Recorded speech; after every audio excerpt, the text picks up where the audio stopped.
The Lord be with you. A reading from the Holy Gospel according to John.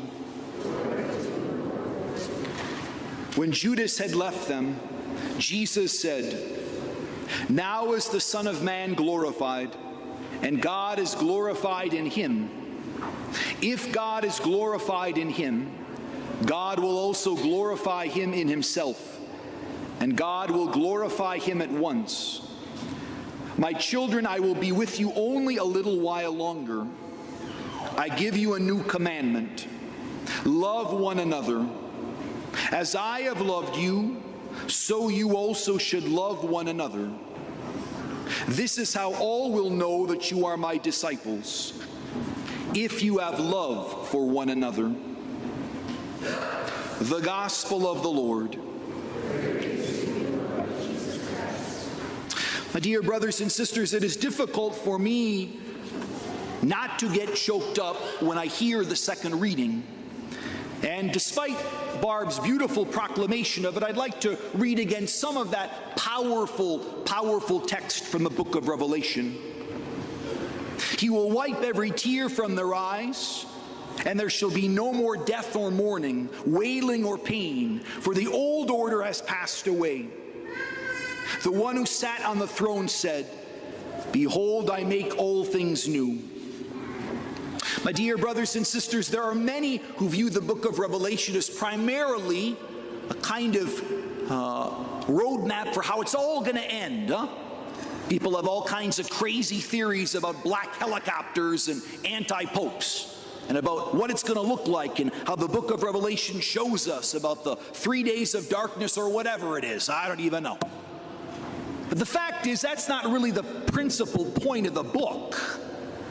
The principal point of the book is that good wins, and that in moments precisely where evil seems to have won, there, God triumphs, and he brings the power of light precisely there. When night is darkest, the bridegroom will come. This is how it was on Calvary. This is how it is in every single Christian's life. Now, surely it touches upon, yes, the end of the world, but it also touches upon the end of the world that is our own lives. In the last several weeks, I have been deeply privileged to kneel before the dying and to whisper these words. It's a powerful passage that I read to my own beloved mother in her own final days. And it is a provocative proclamation into darkness and into death, that it does not have the final word. My brothers and sisters, all of us will face this final moment. All of us will face this confrontation with darkness. And some of you already face it. And you have the prayer and love of transfiguration. But my dear brothers and sisters, it is so terribly important to remember this. In the words of the ancient tradition, memento mori, remember death,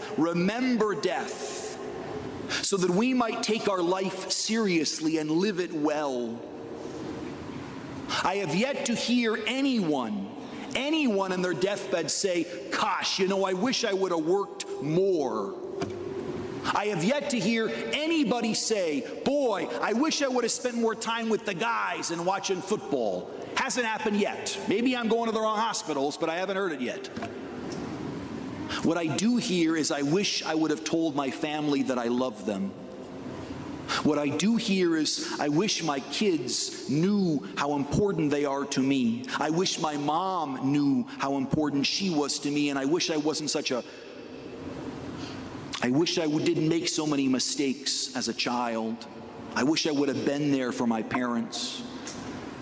What I do hear is, "Boy, I wish I would have been more spiritually prepared for this moment, because right now I don't know what to do, I don't know what to say."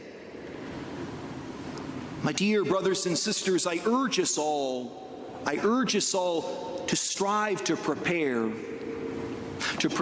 for that moment that will come to us all. Perhaps there is a loved one in your family, a brother or a sister or a parent or a child things are pretty tough with. There's ice that has grown over that lake. I urge you, for the sake of your salvation, and to resist that resentment that might enter into your life when there is no chance to say you're sorry, to do it now. I urge you, wherever you are in your own spiritual life, to begin now to prepare for the eternity of heaven that you are called to. I urge you, wherever you are in your individual life now, to begin to examine what in your life can be simplified, what can be stripped away, so that you are more prepared for that moment that will come to us all. And through it all, we must remember what we will be judged on. Yes, there is a judgment. All of us will be judged. It's not a get into heaven. Little Freudian slip there, huh? Get into heaven for free, okay? It's not a given. Remember, part of why Jesus is such a provocative figure is because he confronts and challenges. We have to choose to love. We must choose to prepare for heaven now. Now. Just like hell can begin now in a closed-off life of selfishness and bitterness and cynicism, so too heaven begins now through a life for others. My brothers and sisters, let us strive to hear this call to love as we have been loved and to prepare for our death. It's been on my mind quite a bit recently as I spoke last weekend about my own beloved mother and this woman who taught me so much.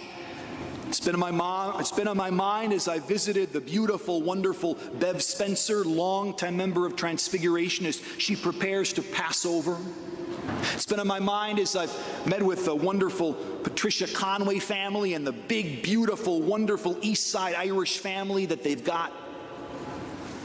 It's been on my mind as I've thought about those who encounter the reality of death without faith and what a horror that must be. But we have the consolation of faith.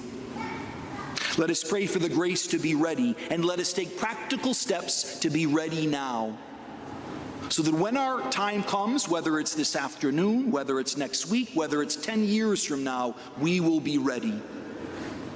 We will be ready for the return of the King, who will wipe away every tear from our eyes and make all things new.